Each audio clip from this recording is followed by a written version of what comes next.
Charlie. Yeah, we are Dr. Sbgz. Yeah, we are Dr. Charlie. Sbgz. Yeah, we are moroi kunokwasai mose nemufaro mhuri yezimbabwe utambirai pano paSmall Business Gateway Zimbabwe SBGZ tarangundoitwa Dr. Charlie TSBD, the Small Business Doctor. Ndirini kandinotungamirira SBGZ. Zvino manga muchizviziva here kuti kwava neSBGZ?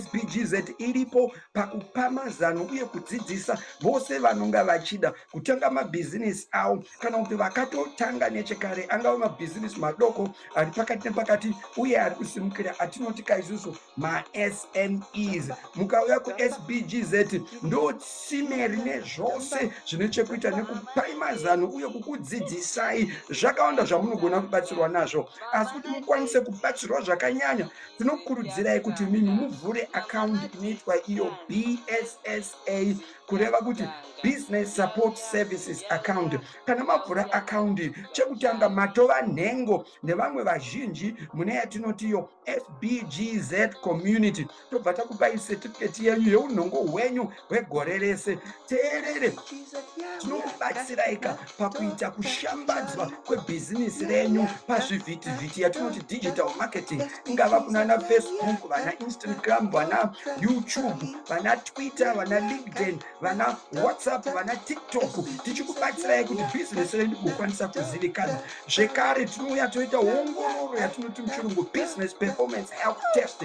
Toona kuti urongwa hunofambisirwa bhizinesi renyu huri kufamba nemazvere semaenzaniso zvakafanana marketing plan, human resource management plan, production operations plan, financial plan, IT plan, governance plan, risk plan, stakeholder management plan, sustainability plan. Akawanda plan acho tokubatsirai kuti business renyu riendere mberi, kusanganisira nyaya dzecorporate governance, kuisa macompany board of directors, management boards, family boards uye family board charters. Saka ndati zvose izvi zvinoita kuti business renyu rienderere mberi. Chiregai kakufa nenyota makumbo ari mvura kuti muvhure BSSA account yenyu. Chamunongoda chete, tibatei panwadi paemail address inotiyo sbgz2022@gmail.com, sbgz2022@gmail.com. Kana ubata pa +263 71370293 +263 Zita rangu Dr. Charlie TSBD, the Small Business Doctor.